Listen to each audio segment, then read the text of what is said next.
Back to the action. Northmont at Fairmount, and the Firebirds come out fired up for this game. Both teams needing big wins.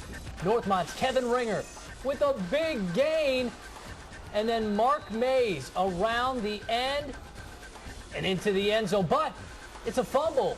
Recovered, though, for a touchdown. The extra point would be no good. 6-0 Northmont.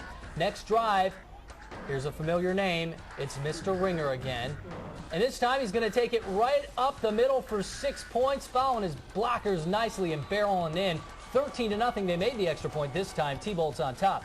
Fairmount responds. Mark Pedro to Jamal Everett for a touchdown. 13-7 at the half. To the fourth quarter. Pedro to Everett. This time down to the 20-yard line. And then later on 4th and 20, they're going to go for it. Pedro heading to the end zone, but future Buckeye C.J. Barnett knocks it away. And Northmont takes the ball game 16-7. 7-1 New Richmond at 8-0 Western Brown. New Richmond down 7-0 with the ball. Andrew Nealon lets him take it home. We're tied at 7. They would recover a fumble on the ensuing kick, and Tyler Williams with the pitch coming up to Steven Gatzner. He's going to take it in, but Western Brown turns around on the defense. Williams finds the wrong colored jersey. Rob Evans with the pick, and Western Brown would respond with 21 unanswered, and they win the game and the Southern Buckeye title. 28-14 the final. Massillon, Washington paying a visit to 9th-ranked Mentor. First quarter, Massillon quarterback Mike Clark up top.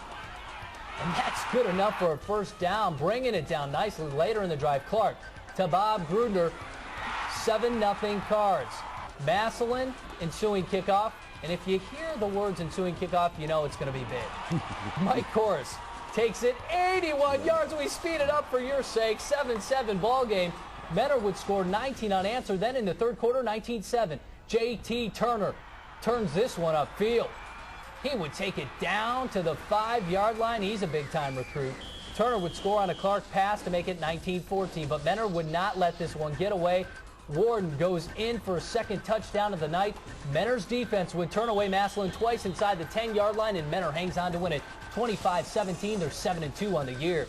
10th in the power poll, UA at number 4 Davidson. Second quarter, and the defense setting the tone. Upper Arlington quarterback John Townsley with nowhere to go. He's sacked by Tyler Backstrom, but on the very next play, the Bears make them pay. Townsley hooks up with Blake, Ann, and Jerry. What do you see? Oh, this was the play of the game in my mind. In the second quarter, they needed to mix it up from just trying to run right at Davidson. The misdirection screen throwback there looked gorgeous, and Blake Annan just took off to the goal line. 55 yards on the touchdown, and Upper Arlington hands Hilliard their first loss of the season, 23-14 the final. Northland at Brookhaven. Third quarter, Brookhaven up 21-0, and on the move, Cameron Brown calls his own number. And he'll take it in, 25 yards for the touchdown. It's 28-0 at that point. Turnovers hurting the Vikings. The fumble picked up by Zafir Carroll, and look out,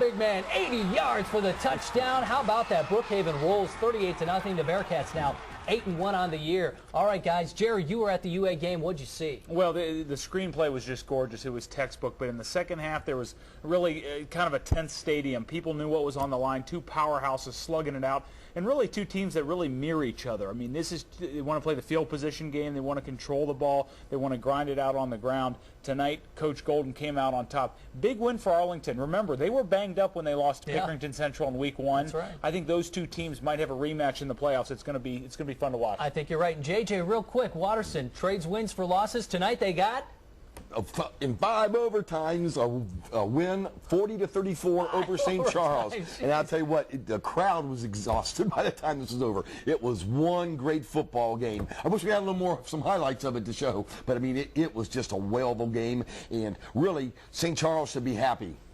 Unbelievable week in high school football, but several other Power Poll participants in action this weekend. We'll power through them all straight ahead on the Grange Insurance High School Sports Side. Stick around.